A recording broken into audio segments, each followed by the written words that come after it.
So here we are in September, which is Sexual Health Awareness Month. Yeah, so joining us this morning to discuss some facts and dispel some myths to help women take charge of their bodies, Dr. Jacqueline Walters, also known as Dr. Jackie from Bravo's popular Married to Medicine show. Thank you for being here. Good morning. Good morning. Talk to us Thanks for first. having Thank you. Talk to us first about some of the biggest misconceptions that you hear about women's sexual health. Absolutely. Now, you know, I hear a lot of misconceptions about women's sexual health. However, probably the biggest misconception is that the vagina should smell like flowers and fruits. That's absolutely not true. The vagina has its own normal odor. Now, if anybody's telling you anything different, I say they're vagina shaming, and we shouldn't be doing that. The vagina has a normal pH of 3.8 to 4.5, just like the body has a normal pH. And anything that will disrupt that pH can give you a strong or an unusual odor. Now, if you find yourself in that place, I recommend, and I personally use, Refresh Odor Eliminating Gel. I absolutely love that. Now, one of the biggest disruptor of the pH is sex.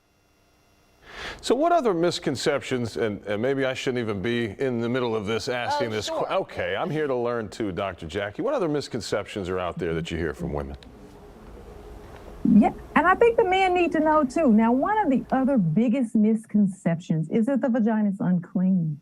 That's not true at all.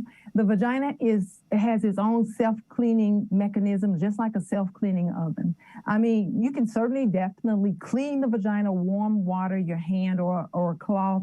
But again, things that disrupt the pH, menstruation, sex, harsh chemicals can certainly alter the pH in the vagina, but the vagina is very clean. It's actually cleaner than the mouth. Wow. So learning new things all the time. How can women take charge of their sexual health? Well, you know, you've heard it. Knowledge is power. So I tell my patients and I tell women to increase your VQ, your vaginal IQ. When you have an increased vaginal IQ, you go to your doctor with confidence and less fear. When you walk in with less fear and confidence, you'll ask all those questions. Now, you certainly want to find an MD or an OBGYN that you feel comfortable with, that you can ask any questions, that you don't feel judged at all. I mean, just say anything to us. We don't mind you asking us the questions, and I promise you, your vaginas will thank you later. All right, you know, I'm sitting here in on this conversation, Dr. Jackie. I have my own question, which is how can, in my position as a husband, what can I do to support my wife in this journey of sexual health? And that's great that husbands want to get involved. And I first say, you can always make your wife feel comfortable by having open and honest conversations. We want to hear what you're thinking. So have an open, honest conversation, not making her feel judged. And you ask any questions, because we as women want to know what you guys are thinking. Fair enough. Yeah, I mean, and you know, I know a lot of women, I mean, would rather go to Google than, like you said, feel comfortable with their doctor asking some of these questions that need to be asked. What are some of the questions that you wish your patients would ask you about their sexual health?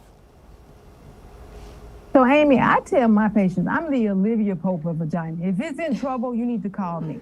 One of the questions I wish women would ask me is about vaginal discomfort, especially after sex. A lot of us as women think that itching and burning is okay after sex. It's not. Sex is not supposed to be uncomfortable. Now, once again, if you find yourself in that place, use Refresh Cool and Release spray like pss, pss, and everything is nice and calm. When we talk about sexual health, Dr. Jackie, what about the influences of that? Whether it's, I don't know, is this sleep, diet, exercise, stress? I mean, does any of that contribute to sexual health? You know, you named them all. Okay. Everything, you are what you eat. Certainly that. Stress can disrupt anything. The major things, though, are things that disrupt your pH. So, like I said, menstruation, semen, harsh soaps, perfumes, with the misconception of thinking it should smell a certain way. Anything that disrupts the pH can definitely disrupt that environment and make us uncomfortable. Huh. All right. Okay. And where people can go for more information? Let us know that. You can go to refresh.com. The other treat to that is they have a lot, if not almost all the answers that we would ask as women or we're too shy to ask our doctors. And a special treat is I have videos right there. Good resource then, it sounds like, for women. Dr. Jackie, thanks for your time. Really appreciate it today.